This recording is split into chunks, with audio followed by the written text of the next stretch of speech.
I'd take McIlroy over the two of them. And I don't mean to discount the field. You've got a lot of great players. Yeah. Xander Schauffele, the defending champion, Bryson DeChambeau has played well, has played well in majors lately.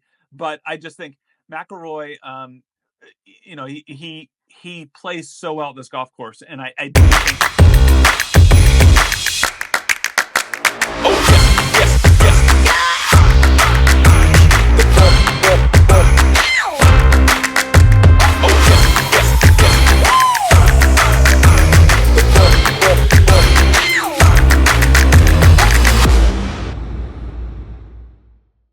And welcome back to the Sportsnaut interview. Today we're joined by our guest Ryan Harrington from golfdigest.com, and Ryan is here today to discuss with us the PGA Championship, which gets underway this week on Thursday. It's the second golf major of the year. I'm looking forward to it, Ryan. I know you are as well, and we appreciate you making some time for us here today.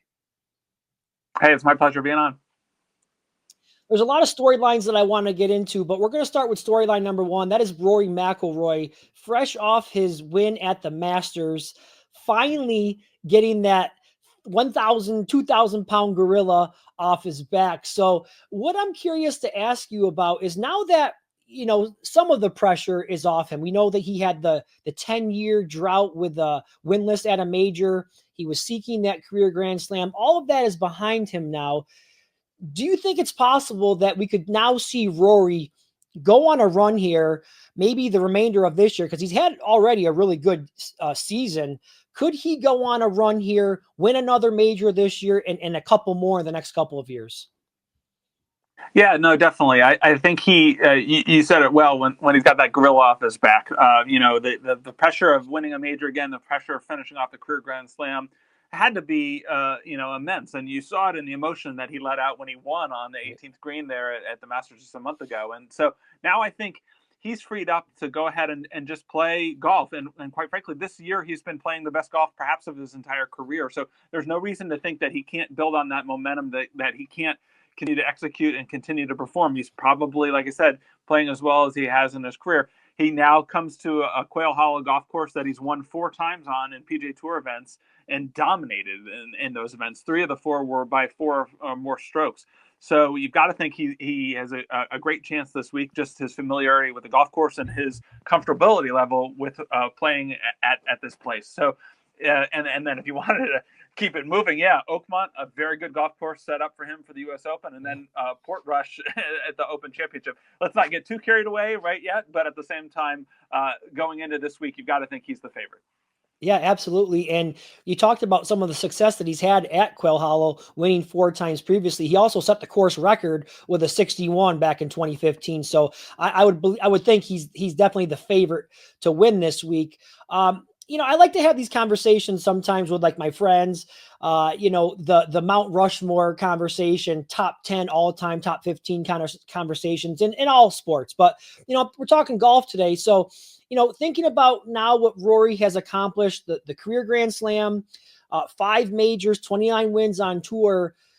Does it change his legacy at all for you? And I know he's still got a ways to go in his career. He's still, a fairly young man in golf years. But did he crack the top 15, top 10 maybe with his accomplishment at the Masters? Definitely.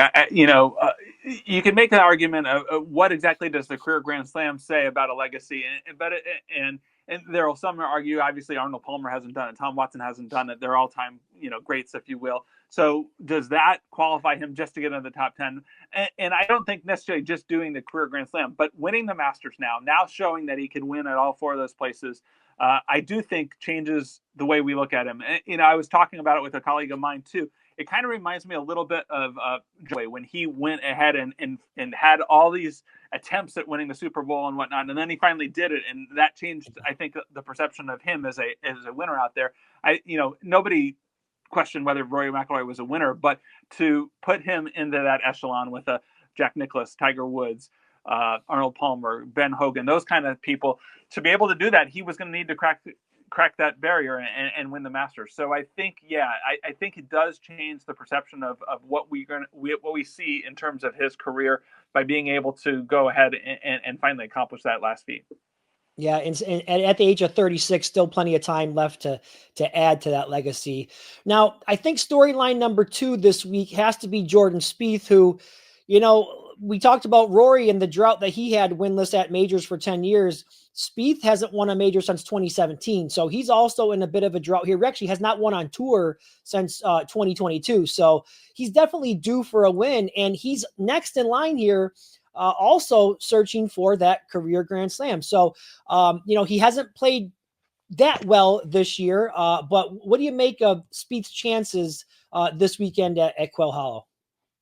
Yeah, it's interesting because obviously now the focus is going to be on him in terms of trying to do just what you said, complete the career Grand Slam. He's had a few shots at it here at the PGA Championship, hasn't been able to get through, and that was part of the criticism of Roy as the pressure was starting to build up. I don't think Jordan Spieth feels that same pressure specifically for the career Grand Slam quite now. He's a little bit younger and whatnot, but I think he feels the pressure out there for sure in terms of just winning again, just like you described. He's coming off an injury from last year that really kind of set him back to his wrist. He's been playing better. I think he's playing free, but he hasn't obviously shown yet that he can get to that next level and cap a win here. So the expectation for him to be able to do that this week, I think that's pretty high. I think that's a little too high for what we need to see. I think he's obviously a storyline because of what could happen if he was able to win, but I don't think he's ready yet for that. And I don't, it'll be interesting to see what kind of pressure he puts on himself, because again, I think that was always the case with Rory. He was putting so much pressure on himself. I don't think Jordan's going to do that this week. I think he has realistic expectations about what he can do here at Quail Hollow. He's familiar with the golf course, but I don't necessarily think it actually fits his game all that well. So I think that's another thing to consider as you think about whether he's going to perform well or not. Yeah, absolutely. Good insight there. Now, one of Spieth's good buddies, Justin Thomas, I think he's going to be another storyline that you're going to hear a lot about as we get closer to Thursday. He enters the week playing really well. He also ended a drought, a winless drought there by winning the RBC Heritage back in April. He also has 6 top 10 finishes this year in 2025. So he's playing much better. And let's not forget, he's won twice at this tournament. Most recently, he's won twice in this tournament, and he's won at Quail Hollow back in 2017. So that's something to keep in mind here, that he's a player that has a lot of confidence, a lot of comfort at this course, and he certainly knows his way around a PGA Championship. What's your thoughts on Justin Thomas this week as a big-time contender? Yeah, Justin's a good buddy of Jordan Spieth, and in a little bit of a different light here. I do think now Justin should have some expectations about realistically winning this week, just like you described. He's playing well. He had built up over time. He hadn't won since the PGA Championship in 2022, so it had been a little while, but he's played real well. He built up over time here again his confidence level. And so when he won it at Heritage just a few weeks ago, I think that obviously suggested to me that his game is in great shape. He switched his putter, he switched his putting technique, and that's been vastly improved this year compared to the last couple seasons.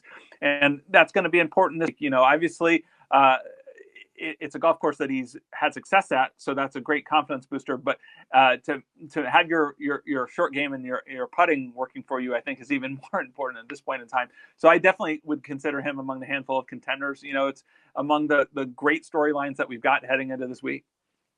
Yeah. I want to have a little fun with this one. Of course, we know about some of the other contenders who we're going to hear their names, DeChambeau and Schauffele and Morikawa. But if I was to give you the option, if I said you could take Rory McIlroy and Scheffler to win versus the field, what are you going to take? I actually would take McIlroy and Scheffler. I think so. Today has been a total washout at Quail Hollow. It's pouring rain today. It's supposed to do the same thing tomorrow. A little rain on Wednesday. I think for the tournament itself, it should be okay. But this is going to be a really wet golf course, and it's going to make it a really long golf course. And I think that's going to eliminate many players here in this field. It's going to play 7,500 yards to begin with, and then it's going to play effectively a lot longer than that. So you're going to have to be a bomber.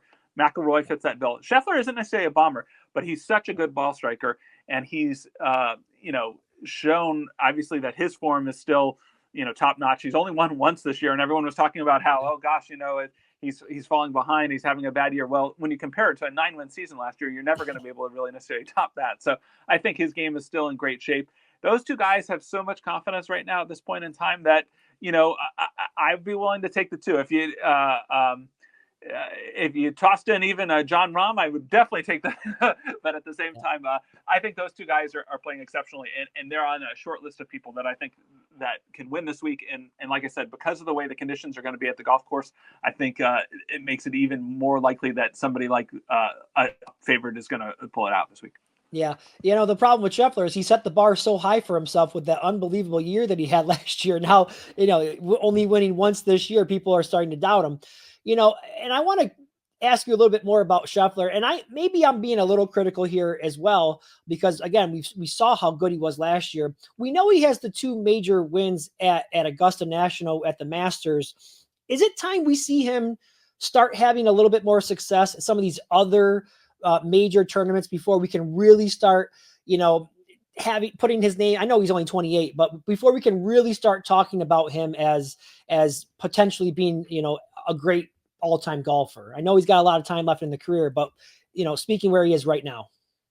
Well, I think he's played well in the other major championships right now. I think a U.S. Open style golf course he could do well at. I think a PGA Championship style golf course he can do well at. I think the Open Championship is still something that he hasn't cracked the code quite yet on. But while he hasn't won at a PGA or U.S. Open, he's won at a tremendous different number of venues. He's won the Players Championship twice. He's won the Olympics. He's won several of the signature events. So I don't doubt that he's got game that's going to travel and that he can play well in the other major championships. I think it's just a matter of time. I mean, think about last year. He was coming in on such a great wave. He gets arrested in the morning of the second round, comes back, plays, and he still pulled out a top 10 finish. I think it's a little early to pull.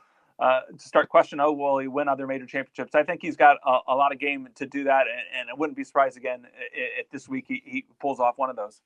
Yeah. So just to wrap up our conversation here, you mentioned you would take Rory and Scheffler over the field. If you had to pick one, which one you taking this weekend? I'd take McIlroy over the two of them. And I don't mean to discount the field. You've got a lot of great players. Xander Schauffele, the defending champion, Bryson DeChambeau has played well and has played well in majors lately. But I just think McIlroy, he plays so well at this golf course. And I do think that that's going to be a real advantage for him this week, where he knows mentally, that he can bounce back from a couple bad holes and still play real well and rip off a good score. He had a 61. He's had a 62. He's had, I think it was like 10 rounds in the 66 or lower at this golf course. So I just think that that's a tremendous advantage for him. And if he wasn't playing so well this year, right, it might not be that big a deal, but when you combine the two factors, it just seems to me that he's a very logical chalk pick.